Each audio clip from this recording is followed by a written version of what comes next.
乐游台南文化观光所谓集中平台，甲地设一卡通发布记者会，24日伫书店大天后宫头前登场。活动特别邀请到保庇天后王彩华再来精彩歌舞表演，炒热现场气氛。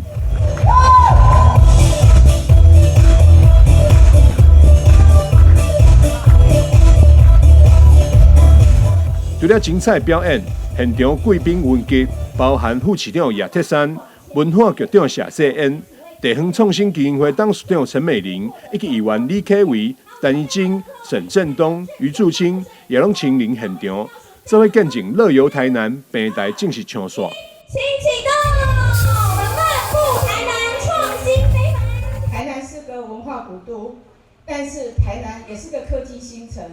但是那个科技新城不应该只有南科，也不应该只有 TSMC， 而是说我们能够如何把科技带入我们的生活里面，让文化也好，观光也好，让所有的在地人以及来到台南的所有的外地人、来观光的、来体验的人，都可以利用科技，可以在这个城市里面拥有很好的记忆跟很好的回忆。之前就有希望说。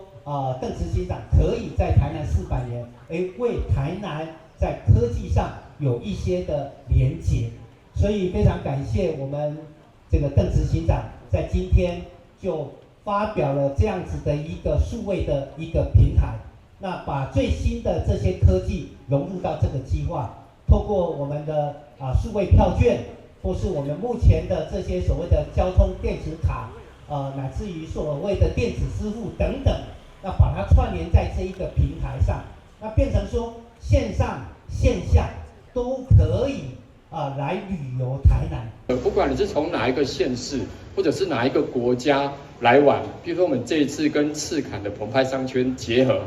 大家来这附近玩就会发现，譬如说我们左前方的冷嘎饮当归得，它的门口贴了一个小小的 QR code， 其实你发现那边有 QR code， 你就把手机拿出来扫一下。你就收集到了这个集章，我们会藏在很多游客可能会经过的地方。这件事情，我觉得可以导引游客到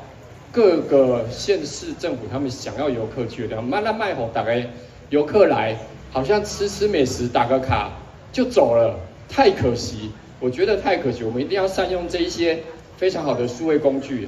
乐游台南文化观光所谓集中平台，串联台南的美食甲景点，并延伸10日旅行、10日美食、10日生命等3大主题，互参加平台民众会当按图索骥集中换好礼，透过科技方式达到行销观光、促进消费的功能。记者张秀仪采访报道。